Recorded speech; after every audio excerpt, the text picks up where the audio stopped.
Okay, Houston, we've had a problem here. This is Houston. Say again, please. Houston, we've had a problem. Welcome to our next unit on acids and bases. What's an acid and a base? So you might think that acids and bases are these dangerous things. They're going to hurt you and they're going to eat through your eyes and they're horrible things. But that's not necessarily true. Here's a drink, right? It's called Aloe Glow. And it's got something called malic acid in it. But you drink it. Now here are a bunch of lemons. Now they might taste sour, but you eat them. Citric acid. Or here's vinegar. Now you don't just drink vinegar, but we do put it like on our chips and stuff, right? So when we think about acids and bases, they aren't always so dangerous. Now there are some acids and bases that you'll find around your house that are dangerous, but we've got them. This is Drano, sodium hydroxide. It'll eat through your pipes and all your hair and stuff like that, so never drink this nasty stuff. Or Windex. Windex is a base. Now again, you wouldn't eat it or drink it, but it's base. It's got like ammonia in it. So lots of things have acids and bases that we use. Actually, you might have noticed something. The things that were more edible were acids. The things that were less edible were bases. One other base a couple of bases actually that we do use on a regular basis that we cook with, but in small quantities, are things like baking powder and then Tums. Now Tums is a medicine that you take that's called an antacid, which means it's a base. The opposite of base is an acid. The opposite of base is an acid. So it counters the acidity in your gut when you've got some problems. So now that's the regular household acids, but are there some acids that aren't? That said, and acids can be very dangerous. This is the acid cupboard here at school, and as when I open this up, I can find these bottles and bottles and bottles of very dangerous acid. Notice I'm wearing gloves. This is hydrochloric acid, but super concentrated.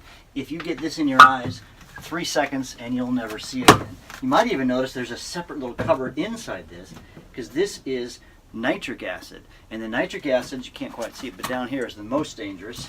Well, it's actually because it's separated, because if it mixes with the other chemicals, it can create some really nasty, exciting things that we don't want to happen. So acids can also be very dangerous, but most acids are common.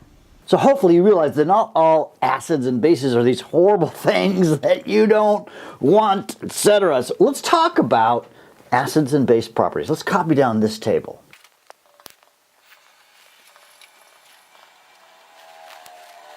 So what are some properties of acids? Now one thing you probably know about acids is that they taste sour. You ingest acids like lemons, get that sour taste, ooh. So they are sour. And maybe the most important thing we're going to learn about acids, it's actually a particular chemical. And the chemical is H positive, so the hydrogen ion.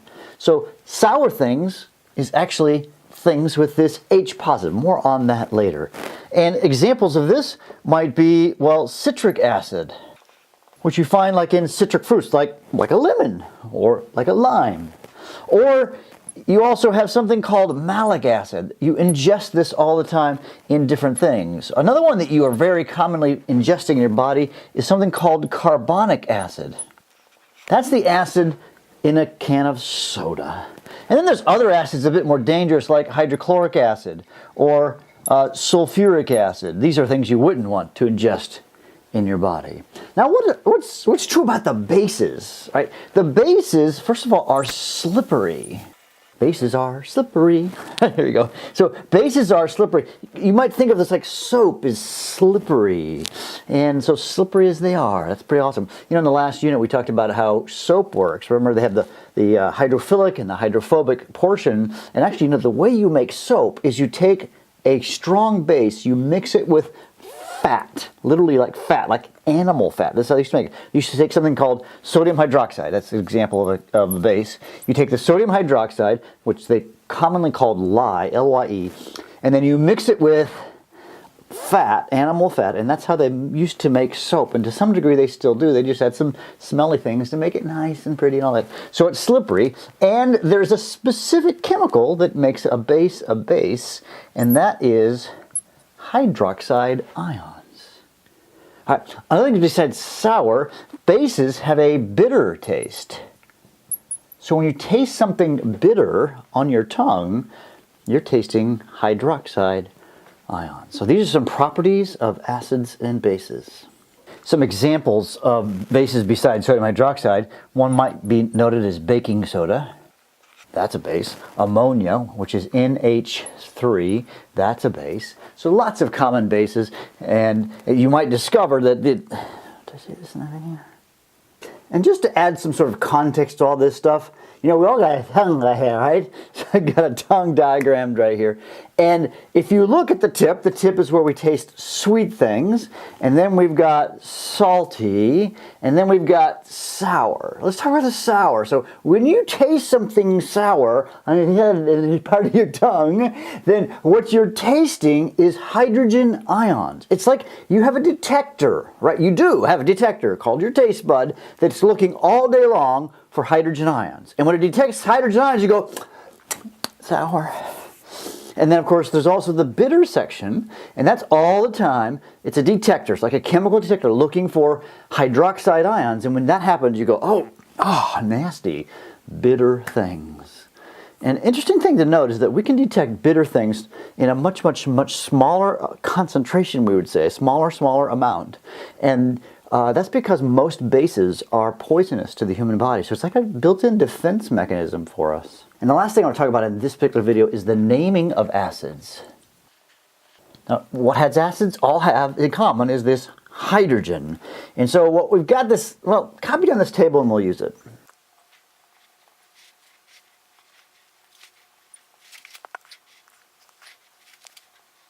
So if I have something that ends in an 8, what do I mean by something that ends in an 8? Remember, we've got sulfate, carbonate, phosphate. Something that ends in an 8 like nitrite, nitrate, and an ide like chloride, bromide, iodide. Now you might have a chemical like sodium sulfate, Na2SO4, sulfate, that's an 8, but since we're talking about acids, all right, acids are going to have that H positive thing, right? So when I'm talking about something with an ending in 8, it's got to have that hydrogen in it, so H2SO4. So that is, you could call this hydrogen sulfate, but it becomes, if you have an 8, we actually called it a sulfuric acid. So if you add the hydrogen to the sulfate, we don't call it hydrogen sulfate, we call it sulfuric. And actually, you always add the word acid to all of these. So that becomes hydrogen sulfate, becomes sulfuric acid. If I've got H3PO4, that's phosphate, so this becomes phosphoric acid. Make sense? Now, if I have something that ends in ite, so like nitrite, so a classic example would be HNO2, nitrite, NO2, so that would be hydrogen nitrite, but we don't call it nitrite, we call it nitrous acid. Nitrous acid, you see how that works? And if it ends in ide, like HCl, that's hydrogen chloride, and we call it hydrochloric acid. So you got to kind of take the chlorine and kind of chlor, or HBr, hydrobromic acid, etc. This chart will help you to understand how to just write the correct names of acids. Now remember, you've got to have that H positive. That's what makes acids acids. Let's say one more thing about acids and bases in terms of another way that we can categorize them.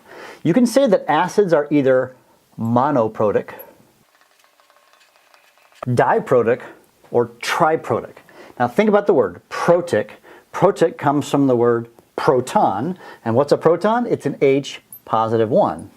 So monoprotic, 1 proton, diprotic, 2 protons, triprotic, 3 proton. The classic example of a monoprotic acid is HCl, 1 hydrogen. All right, or HC2H3O2, acetic acid. So hydrogen acid, there's just the 1 hydrogen that's going to protonate, or in this case, partially dissolve because it's a weak acid. Diprotic ones would be like H2SO4 because they're 2 hydrogens. When this breaks apart, it breaks apart into 2 hydrogens and a sulfate. So he's a diprotic acid. Just looking for the 2s. This is how you chill. You probably figured it out. Triprotic. Oh, H3PO3. This is phosphorus acid. Because there's 3, it's triprotic. Monoprotic, Diprotic, and Triprotic. Super easy. So hopefully this gives you an introduction to acids. They're not all bad. We use them. We ingest them. See you in class.